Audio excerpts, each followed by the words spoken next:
Hello दोस्तों, मेरा नाम है संजू और स्वागत है आपका हमारे YouTube channel the Sanju fever में।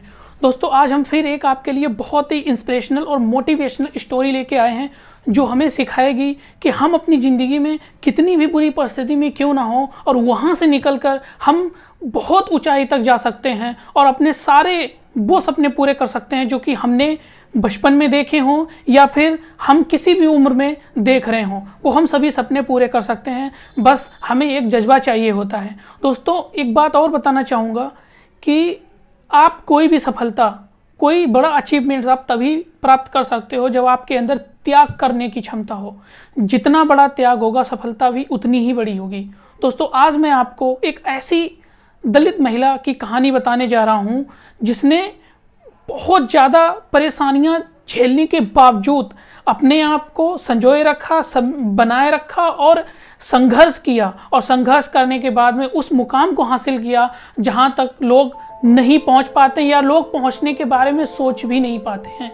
मैं बात करने वाला हूं आज आपके सामने कल्पना सरोज जी के बारे में। जी हाँ दोस्तों, आज हम कल्पना सरोज जी की जो जर्नी रही है, जिस तरह से उन्होंने अपने बुरे दिनों से निकलकर सफलताओं को हासिल किया है, उन सब की कहानी मैं आज आपके सामने बताने जा रहा हूँ। कल्पना सरोज जी का जन्म 1961 में महाराष्ट्र के अकोला जिले के एक छोटे से गांव रोपरखेड़ा के एक दलित परिवार में हुआ था। कल्पना जी के पिताजी एक पुलिस में हवलदार थे और कल्पना जी का परिवार बड़ा था। 2 भाई 3 बहनें, दादा दादी और चाचा, ये सब परिवार का जो खर्चा था वो कल्पना जी के पिताजी की जो सैलरी थी, तनख्वाह थी, जो कि सिर्फ 300 रुपये थी, उसी से चलता था। क्योंकि कल्पना जी दलित समाज से थी तो एक सामाजिक दबाव तो रहता ही है। तो सामाजिक दबाव की वजह से इनका पढ़ना लिखना उतने अच्छे से नहीं हुआ, जिस वजह से इनकी जो स्कूलिंग है वो इनकी अर्ली एज में ही छुड़वा दी गई थी। या यूँ कहें, कल्पना जी खुद स्वयं बताती हैं कि उन पर इतना ज़्यादा दबाव रहता था कि जब वो स्कूल से वापस आती थी तो उनको निश्चित काम दिए गए होते थे। उनको गोबर उठाना है और लकड़ियाँ चुनकर लेकर आना है या खेतों में काम करना है, तो ये कुछ काम होते थे उनको करने ही पड़ते थे। तो इस वजह से जो पढ़ाई लिखाई का एक माहौल होता है वो उनके पास था ही नहीं। फिर क्या होता है, इनकी अर्ली एज में शादी हो जाती है। जब ये सिर्फ 12 वर्ष की थी तब इनकी शादी एक इनसे 10 साल बड़े उम्र के लड़के के साथ में कर दी जाती है। और इनकी शादी होने के बाद में ये मुंबई चली जाती हैं अपनी ससुराल में। फिर ये बताती हैं कि ससुराल में इनको बहुत सारी यातनाएं दी गई। इनको बहुत मारा पीटा जाता था। कोई छोटी छोटी मिस्टेक्स अगर इनसे हो गई तो उस बात को लेके इनकी पिटाई हो जाती थी। दाल में नमक कम पड़ गया या कोई और इनसे छोटी सी गलती हो गई तो उस बात पे इनकी पिटाई होती थी।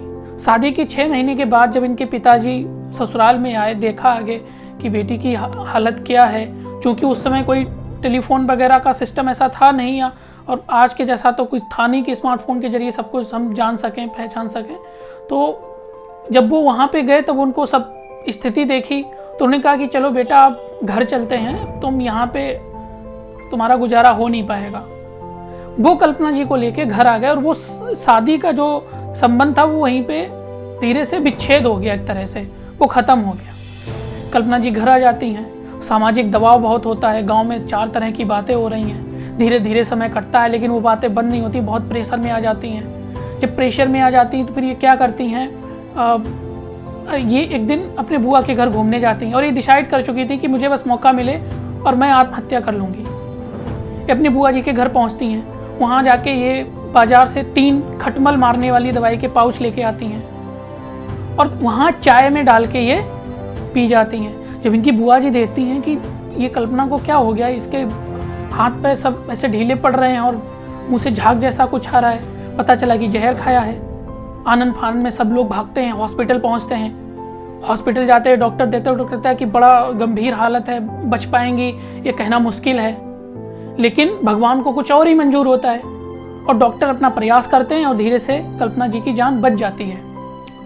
कल्पना जी की जब जान बच जाती है तो वहाँ पे उनके पास एक वृद्ध व्यक्ति मिलने आते हैं और कह रहे होते हैं कि आपके पिताजी से पता चला कि आपने जहर खाया है और ऐसे ऐसे आप पे गुजरी है। तो बेटा मैं आपसे एक ही बात कहना चाहता हूँ कि आपकी आज अगर जान बची है तो ऊपर वाला जरूर आपसे कुछ बड़ा करवाना चाहता है।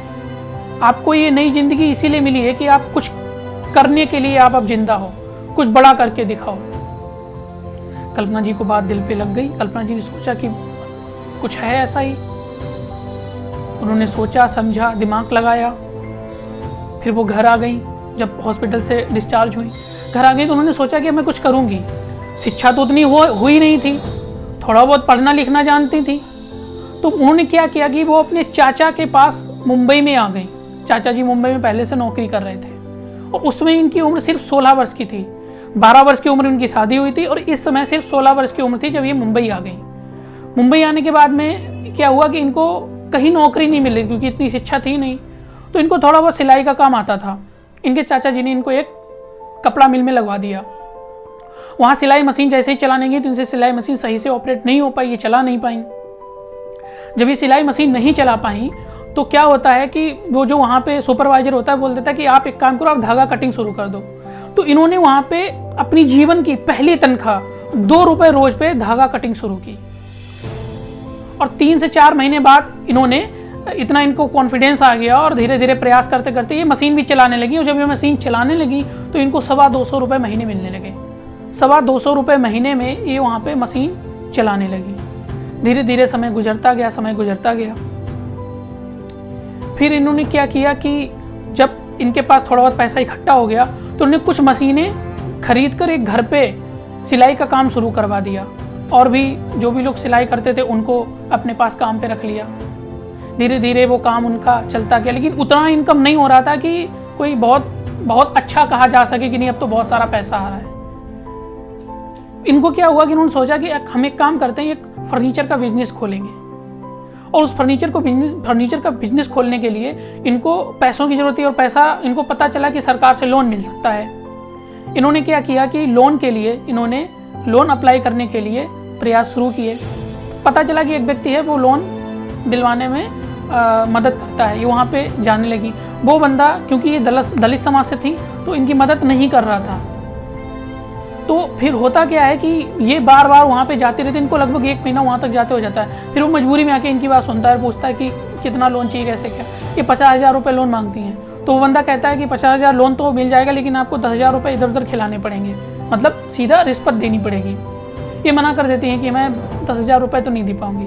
उस समय क्या होता है कि और भी थोड़े बहुत लोगों के साथ मिलकर एक संगठन शुरू करती हैं जिसके थ्रू ये लोग ऐसे ही लोगों की मदद करती हैं जो ऐसे परेशान होते हैं और उनको बैंक से लोन चाहिए होता है। जब इनका एक ग्रुप बन जाता है कुछ लोगों का, धीरे धीरे उसमें और लोग शामिल होने लगते हैं, एक संगठन बन जाता है। संगठन बनने के बाद एक दूसरे की मदद करने लगते हैं। फिर इनका कुछ छोटे मोटे जो नेता लोग होते हैं उनके साथ में भी उठना बैठना हो जाता है।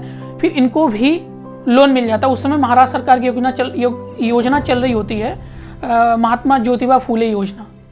उस योजना के तहत इनको 50,000 रुपये का लोन मिलता है और एक अपना छोटा सा फर्नीचर का काम शुरू कर देती हैं। धीरे धीरे वो काम थोड़ा बहुत तरक्की करता है और बढ़ता जाता है। उस समय इनके साथ एक घटना और हो जाती है। उस समय इनके पास एक व्यक्ति आता है, वो इनसे कहता है कि मेरा प्लाट आप खरीद लो 2.5 लाख रुपए में। बहुत बड़ा अमाउंट होता है। ये कहती मेरे पास इतना पैसा तो नहीं है। तो वो इनसे कहता है कि आप 1 लाख रुपए में ले लो और बाकी पैसा धीरे धीरे दे देना। फिर ये कोशिश करती हैं, थोड़ा बहुत पैसा इधर से कर्जा लेती हैं और वो 1 लाख रुपए में प्लाट ले लेती हैं। इनको बाद में पता चलता है कि वो जो प्लाट है वो विवादित है और कुछ उस पर लिटिगेशन की प्रॉब्लम है, कुछ विवाद चल रहा है। ये कोशिश करती हैं, कुछ लोगों की मदद लेती हैं और जो उस जमीन पे जितने भी सारे मामले चल रहे होते हैं उनको सुलझा लेती हैं और वो जमीन अपने नाम करा लेती हैं। अब उस जमीन पे इनको कुछ अगर ओपन करना है, कुछ कंस्ट्रक्शन कराना है तो उसके लिए इनके पास पैसे नहीं होते हैं। तो अब ये क्या करें? तो ये फिर क्या करती हैं, उस समय ये एक पार्टनरशिप में एक व्यक्ति के साथ में उसको ऑफर देते हैं कि इसको आप कंस्ट्रक्ट कराइए, जो भी मुनाफा होगा वो 65/35 के रेशियो में बांट लेंगे। वो मान जाता है। कंस्ट्रक्शन होता है, धीरे धीरे वो बिल आती है। तो जब वो कंस्ट्रक्शन के बाद में बिकता है तो उसमें इनको 4.5 करोड़ रुपए का फायदा होता है। और तब तक इनका नाम काफ़ी, क्योंकि एक संगठन बना रखा होता है इन्होंने लोगों की मदद करने का, इनका नाम काफ़ी हो जाता है।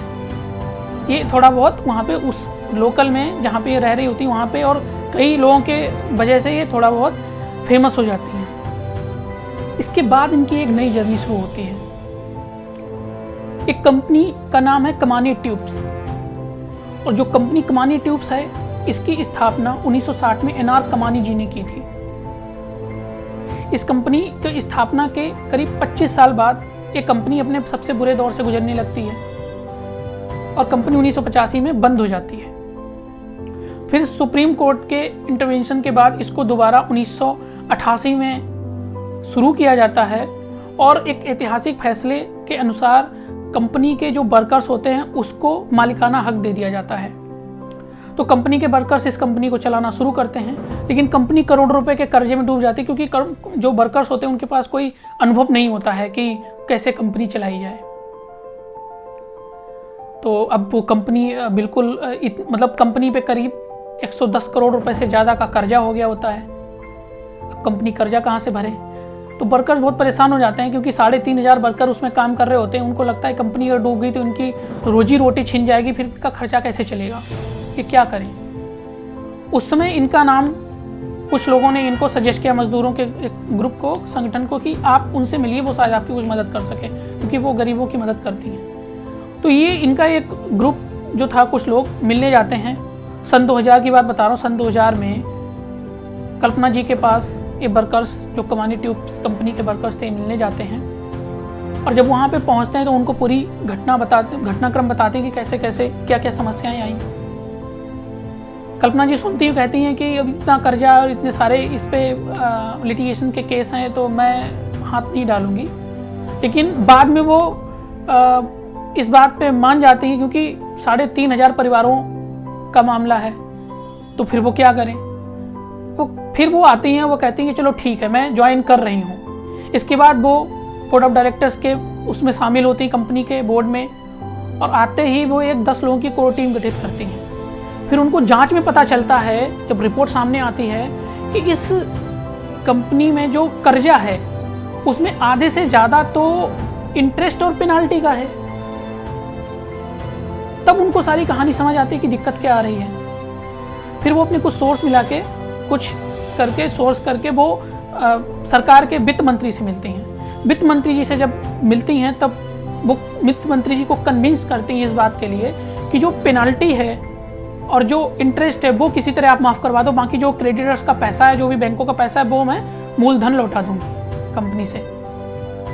वित्त मंत्री जी आश्वासन देते हैं और बैंकों को निर्देश देते हैं कि कल्पना जी से एक बार मिल लो और जो कमानी ट्यूब्स की कंपनी में जो कर्जा है इस बारे में बात कर लो। कल्पना जी बैंक्स के जो मेंबर्स होते हैं उनसे मिलती हैं और उनको इस बात पे कन्विंस करती हैं कि उनका जो पेनाल्टी और इंटरेस्ट है वो माफ़ कर दिया जाए। वो धीरे से उसको माफ़ करवा लेती हैं, और साथ ही साथ उनको जो मूलधन होता है उसमें भी 25% का डिस्काउंट दिया जाता है बैंकों की तरफ से, कि इसको भी हम माफ़ कर रहे हैं। तो फिर क्या होता है, इनको वो कर्जा लौटाना होता है, और सुप्रीम कोर्ट का आदेश होता है कि 7 साल में आपको बैंकों का सारा कर्जा लौटाना है, और 1 साल के अंदर अंदर जो वर्कर्स का जो एक्स्ट्रा वेजेस बकाया है कंपनी पे, वो सारा का सारा आपको बकाया लेन देन वो सब कंप्लीट करना है, आपको ख़त्म करना है। लेकिन कल्पना जी इतनी ज़्यादा चप्पल और निपुण होती हैं, वो धीरे धीरे करके क्या करती हैं कि जो 7 साल का टाइम होता है उसको 1 साल के अंदर अंदर ही कंपनी का सारा जो कर्जा होता है वो लौटा देती हैं, बैंकों को वापस कर देती हैं, और साथ ही साथ जो वर्कर्स के वेजेस कंपनी पे बकाया होते हैं वो भी उन सबको मिल जाते हैं वर्कर्स को। इस तरह से कमानी ट्यूब्स को वो बचा लेती हैं अपनी सूझबूझ और अपनी मेहनत से।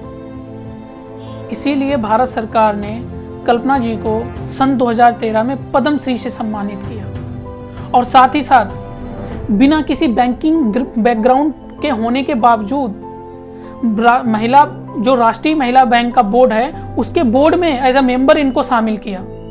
ये बहुत बड़ी उपलब्धि है, और आज कमानी ट्यूब्स की जो वैल्यू है वो 500 करोड़ से भी ज़्यादा की है, और सुप्रीम कोर्ट ने अब मालिकाना हक जो है वो इनको सौंप दिया है, कल्पना जी को। तो कल्पना सरोज जी ही अब मालिकाना हक ऑन करती हैं। कल्पना जी ने बहुत ही संघर्ष किया। आप खुद सोचिए, जिस लड़की की शादी 12 साल की उम्र में होगी, उसको ससुराल में इतना सताया गया, इतना परेशान किया गया, जो बिस्तर पे लेटी थी, मौत से लड़ रही थी। मौत से लड़ने के बाद जब वापस आई तो उसने अपनी सूझबूझ, अपनी मेहनत, अपने संघर्ष से, अपने जज्बे से, अपने जुनून से वो सब कुछ हासिल किया जो उसने बचपन में तो कतई नहीं सोचा था। और जैसे जैसे सोचती गई वो, और वैसे वैसे वो उसको हासिल करती गई। किस लिए? क्योंकि उनके पास जज्बा था, उनके पास पैशन था, उनके पास संघर्ष करने की क्षमता थी, लड़ने की क्षमता थी। वो झुकना नहीं चाहती थी, वो रुकना नहीं चाहती थी, वो पीछे हटना नहीं चाहती थी। सचमुच दोस्तों, कल्पना जी की ये कहानी कल्पना से भी परे है। ये कहानी हमें संदेश देती है, हम चाहे जैसे भी हों, अनपढ़, गंवार, पढ़े लिखे, अमीर, गरीब, चाहे जैसे भी हों, हमें सपने देखने का हक है और उनको पूरा करने का हक है। असंभव को भी संभव किया जा सकता है, ये कल्पना जी ने करके दिखाया। और ये आप भी कर सकते हो, मैं भी कर सकता हूं, कोई भी व्यक्ति कर सकता है, चाहे वो किसी भी बैकग्राउंड से क्यों ना हो, वो कर सकता है। क्योंकि अगर हम सपने देखना जानते तो हम लड़ना जानते, और लड़ना जानते तो हम कभी रुकना नहीं जानते हैं। तो दोस्तों, आज के लिए बस इतना ही। कल्पना जी की कहानी से जरूर आपको प्रेरणा मिली होगी, और मैं तो उम्मीद करता हूं कि आप सब प्रेरित होइए और कुछ बड़ा करने के बारे में सोचिए, और कुछ करके दिखाइए, कुछ ऐसा करके दिखाइए जो पहले कभी किसी ने ना किया हो। क्योंकि आजकल युवाओं में पैशन की कमी नज़र आ रही है, भटक रहे हैं इधर उधर, कोई गलत संगत में पड़ रहा है, किसी गलत दिशा में भटक रहा है। तो दोस्तों, मैं तो बस यही कह रहा हूँ कि आप सब अपने अंदर जुनून पैदा कीजिए और कुछ करके दिखाइए। दोस्तों, अगर आपको मेरे द्वारा ये मोटिवेशनल स्टोरी अगर पसंद आई हो तो आप प्लीज़ कमेंट करके ज़रूर बताना कि आपको ये स्टोरी कैसी लगी। और अगर आप मेरे और कहानियाँ ऐसे ही देखना चाहते हो, मैं आपको ऐसी ऐसी रियल लाइफ स्टोरीज लेके आऊँ, तो प्लीज़ चैनल को सब्सक्राइब जरूर कर लेना। तब तक के लिए जय हिंद,